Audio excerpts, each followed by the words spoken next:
Welcome back and हमारे साथ जौहर सलीम साहब मौजूद हैं और जिस तरह से ब्रेक पे जाने से पहले डिस्कशन कंटिन्यू हो रही थी and that is the peace talks जो अभी 15 दिन चलेंगी और उस 15 दिन के दौरान जो न्यू फाउंड हमारे पास कॉन्फिडेंस आया इंटरनेशनल कम्युनिटी में बिकॉज पाकिस्तान ने लास्ट डिच एफर्ट्स तक जो कि है अच्छे तरीके से कंटिन्यू रखा इस प्रोसेस को और ये प्रोसेस अल्लाह का शुक्र है ट्रांसपायर किया।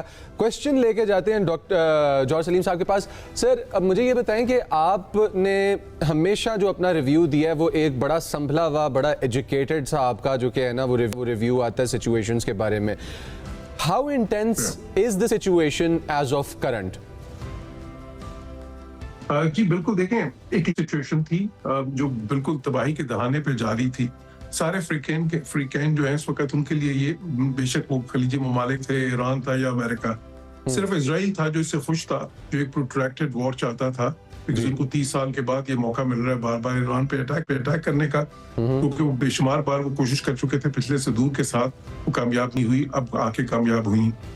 लेकिन इसमें खतरा ये था कि जिस तरह ये जंग आगे बढ़ रही थी तो इसमें फिर वो जो है जो नेक्स्ट लेवल ऑफ एस्केलेशन होना था वो इतना अनकंट्रोल्ड, अनप्रेडिक्टेबल और खतरनाक हो सकता था कि फिर वो सबके हाथ से वो जो है बात निकली, इवन इसराइल के भी हाथ से थी। तो इसलिए मैं समझता हूँ कि ये जो हुआ है अभी, ये जो इस वक्त एक पॉज आया है, सीज फायर हुआ है, ये तो बिल्कुल सही था। क्योंकि अगर आप गजा में देखें तो उस सिचुएशन में भी जब पहले सीज फायर हुआ था उसके बाद फिर नेगोशिएशंस हुई थी तो एक रास्ता निकला। इससे पहले पाकिस्तान इंडिया के कॉन्फ्लिक्ट में भी देखें सीज फायर हुई थी तो फिर बाकी रास्ता निकला। तो ये जरूरी होता है, मैं समझता हूँ। हाँ, अब बाकी जो मुज़ाकरात हैं वो कैसे होंगे, तो ये बहुत ही चैलेंजिंग होंगे। अभी भी पोजीशंस में डायमेट्रिकली डिफरेंट पोजीशंस हैं, बहुत ही ज्यादा फर्क है दोनों पोजीशंस में। ईरान की जो डिमांड, जिस तरह वो चाहते हैं कि यहाँ से आप ये मिलिट्री बेसिस भी उड़ा लें, ये जो हुर्मुज़ का खासी हद तक कंट्रोल उनको मिल जाए, रिपरेशंस मिले, जो है इसी तरह उनको गारंटीज मिले। अच्छा, कुछ तो ऐसी हैं जो कि ज़ाहिर मान ली जाएंगी, लेकिन बहुत सी ऐसी भी हैं जो मुश्किल होगा। इसी तरह अमेरिका की तरफ से देखें, उनकी जो कोर डिमांड्स हैं उसमें न्यूक्लियर इशू है, वो तो अभी हल होना है। अभी भी प्रेसिडेंट ट्रंप ने एक स्टेटमेंट दी है उसके बारे में। फिर उनके ज़ाहिर मिसाइल्स पे उनके जो कंसर्न्स हैं, प्रॉक्सीज के बारे में, अब 15 पॉइंट्स हैं उनके पूरे, तो वो जाहिर है कि, लेकिन जो अच्छी चीज है एक फ्रेमवर्क आपस में एग्री हो गया है। अच्छा जौहर साहब, मैं आपसे एक छोटा सा क्वेश्चन करना चाहता हूँ। जो अगलों ने 15 अपने पॉइंट्स दिए हैं, आपको क्या लगता है इनमें से कितने ऐसे हैं जो नॉन नेगोशिएबल हैं?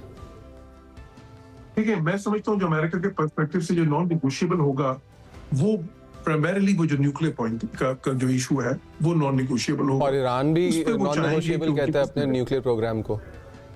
हाँ, कि वो चाहते हैं कि ईरान वो कम से कम उससे JCPOA में जो एग्री हुआ था उससे थोड़ा सा और आ गया है, तो वो उनके लिए बहुत अहम होगा अमेरिका के लिए।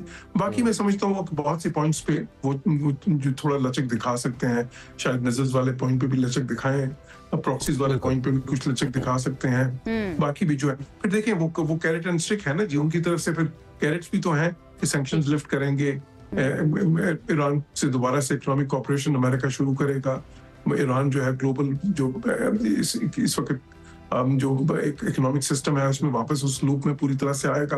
अब देखिए वो अगर होता है तो मैं समझता हूँ ईरान के लिए वो बहुत ही अहम है।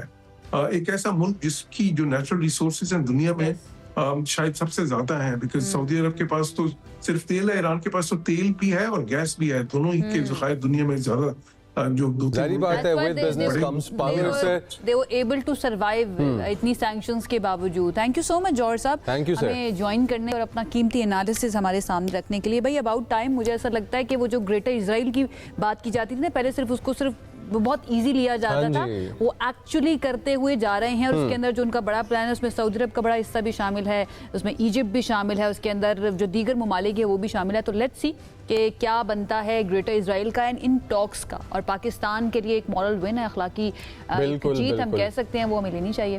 तो अपना बहुत ख्याल रखिए, वक्त खत्म हो चुका है हमारे